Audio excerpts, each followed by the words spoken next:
Na unajua waziri, wakati tulikuwa tunafukuza Gachagua kazi, kuna kitu ilitembea hapo huko bunge.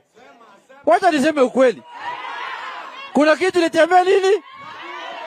Na accounting officer alikuwa mtu naitwa Aaron Cherioti, ndio alikuwa accounting officer. Wengine nimeona wanarukaruka hapa, walikamata hizo vitu na hawakujenga boma.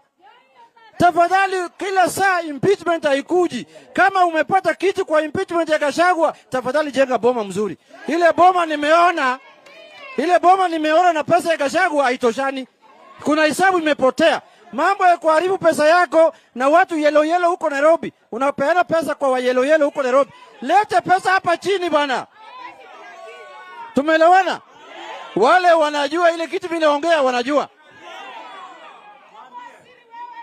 Sijaona marupurupu na malipo ya hiyo impeachment, sijaona kama imefika Bungoma. Ile nyumba nimeona juzi hapa, hiyo ni nyumba, hiyo mabati haifai kwa mabati kama hiyo. Haifai mabati kama hiyo. Jambo la pili,